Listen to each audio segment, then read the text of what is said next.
मैं हिंदू। नेपाल में शेर बहादुर देउबा का बड़ा सियासी ब्लास्ट। हिंदू हिंदू हिंदू मैं हिंदू हूँ हिंदू हिंदू। विदेश से लौटते ही देउबा ने चला हिंदू कार्ड। भारत से प्रभावित है नेपाल का ये नया पैंतरा। नेपाली कांग्रेस में बड़ी फूट। गगन थापा को देउबा ने दिया सीधा झटका। नेपाल छोड़ेगा धर्मनिरपेक्षता का पश्चिमी विचार। क्या पड़ोसी देश फिर से बनेगा हिंदू राष्ट्र?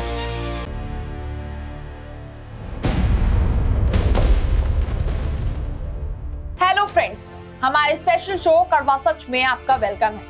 कड़वा सच में आज फिर नेपाल की बात होगी। नेपाल की राजनीति हमेशा से ही उतार चढ़ाव से भरी रही है, लेकिन इस बार काठमांडू की सियासत में जो भूचाल आया है उसने न केवल नेपाली कांग्रेस पार्टी को हिलाकर रख दिया है, बल्कि पूरे देश में एक नई वैचारिक और धार्मिक बहस छेड़ दी है।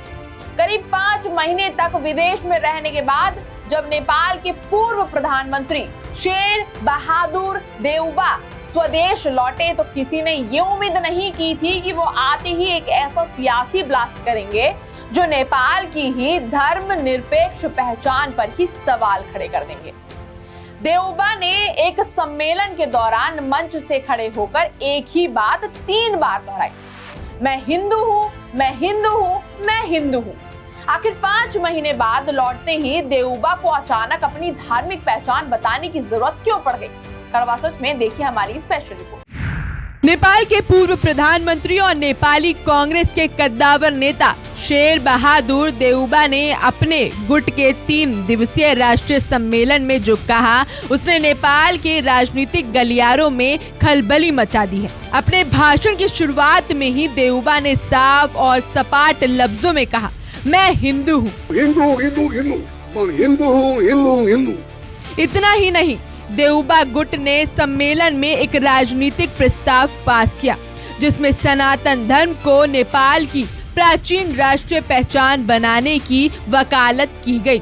हालांकि देउबा ने अपने इस बयान पर सफाई देते हुए ये भी जोड़ा कि उनकी व्यक्तिगत आस्था का मतलब ये बिल्कुल नहीं है कि वो अन्य धर्मों का विरोध करते हैं या नेपाल की धार्मिक स्वतंत्रता को नकारते हैं। देउबा ने बुद्ध और बौद्ध धर्म के प्रति अपना सम्मान व्यक्त करते हुए कहा कि आज पूरी दुनिया बौद्ध धर्म को एक वैज्ञानिक धर्म के रूप में मानती है।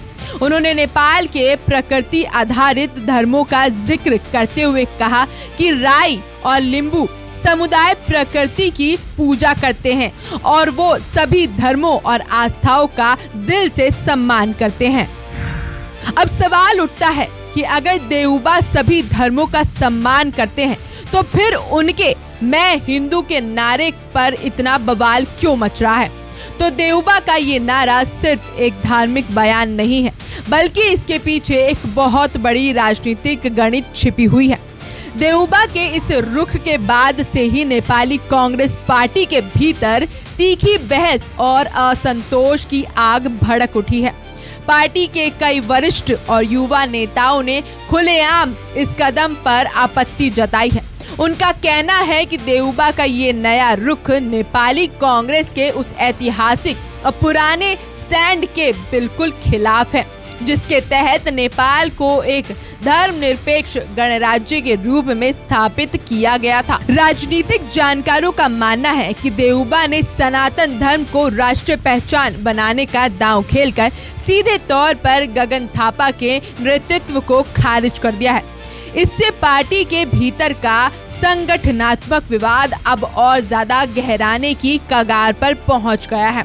चौंकाने वाली बात यह है कि नेपाली कांग्रेस के इस 3 दिवसीय सम्मेलन के दौरान जो शुरुआती दस्तावेज तैयार किए गए थे, उनमें ऐसा कोई धार्मिक एजेंडा शामिल ही नहीं था। मशहूर समाचार पत्र काठमांडू पोस्ट की रिपोर्ट के मुताबिक सम्मेलन के शुरुआती मसौदे में नेपाल को बहुजातीय, बहुभाषी, बहुधार्मिक और बहुसांस्कृतिक देश के रूप में परिभाषित किया गया था। इसमें देश के सभी समुदायों को अपनी संस्कृतियों और आस्थाओं का पालन करने की पूर्ण स्वतंत्रता की गारंटी दी गई थी। यहाँ तक कि विमलेंद्र निधि द्वारा पेश किए गए राजनीतिक प्रस्ताव में भी सनातन धर्म को राष्ट्रीय पहचान बनाने या नेपाल को हिंदू राष्ट्र के रूप में समर्थन देने का दूर दूर तक कोई जिक्र नहीं था। पहले ये उम्मीद जताई जा रही थी कि सम्मेलन सर्वसम्मति से 20 सूत्रीय निष्कर्ष को मंजूरी देगा, लेकिन खेल एंड वक्त पर बदल गया। आखिर एंड मौके पर क्या बदला?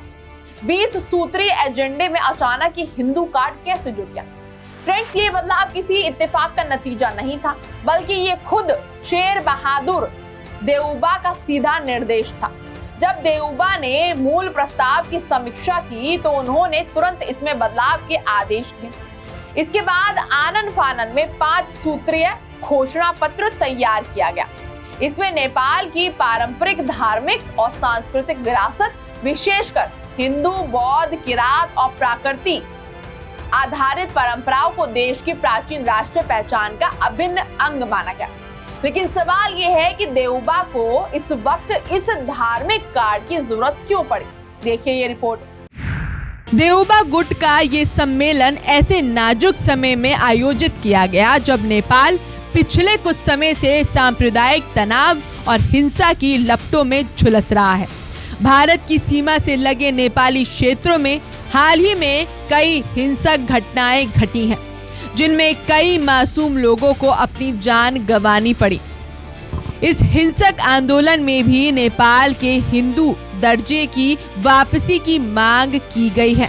ऐसे माहौल में पूर्व प्रधानमंत्री देउबा का "मैं हिंदू हूँ" का नारा देना और सनातन धर्म को राष्ट्रीय पहचान बनाने की वकालत करना नेपाल के हिंदू राष्ट्र के दर्ज की मांग को और तेज करता है। नेपाली कांग्रेस के ही कई नेताओं का दबी जबान में कहना है कि देउबा ने इस सम्मेलन में धार्मिक एजेंडे को आखिरी समय में सिर्फ और सिर्फ वोटों के ध्रुवीकरण के लिए जोड़ा है। नेपाल की सियासत में पिछले कुछ महीनों में बहुत कुछ बदला है। पिछले साल नेपाल में उभरे जेनजी आंदोलन और युवाओं के आक्रोश ने कई स्थापित और बड़े नेताओं को हंसिए पर ढकेल दिया है। आज नेपाल के प्रधानमंत्री पद पर बालेन शाह जैसे नए दौर के नेता काबिज हैं। राजनीति के इस बदलते दौर में देउबा जैसे पुराने और स्थापित राजनेताओं के सामने अपना राजनीतिक वजूद बचाए रखने का गंभीर संकट पैदा हो गया है।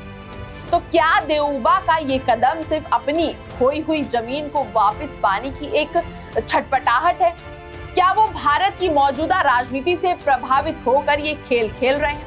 देखिए ये रिपोर्ट। नेपाल के पॉलिटिकल एक्सपर्ट्स का मानना है कि देउबा के इस फैसले के पीछे कोई बहुत बड़ा वैचारिक या सैद्धांतिक कारण नहीं है। देउबा द्वारा हिंदू रुख अपनाने का ये फैसला असल में उनकी राजनीतिक और व्यक्तिगत सुरक्षा की तलाश में प्रेरित है। विश्लेषकों का कहना है कि एक राजनेता के रूप में देउबा के लंबे करियर में धर्म, चाहे वो हिंदू धर्म हो या धर्मनिरपेक्षता, कभी भी उनके लिए महत्वपूर्ण मुद्दा नहीं रहा। इसलिए उनके इस नए रूप को किसी लंबे समय से सोच समझकर विकसित की गई विचारधारा के रूप में नहीं देखा जा सकता। राजनीतिक हलकों में ये चर्चा भी जोरों पर है कि देउबा का ये कदम भारत में चल रही हिंदू राजनीति के प्रभाव से प्रेरित हो सकता है। देउबा की सोच शायद ये हो सकती है कि इस रास्ते पर चलने से उन्हें सीमा पार से राजनीतिक समर्थन और अपनी सुरक्षा का भरोसा मिल सकता है।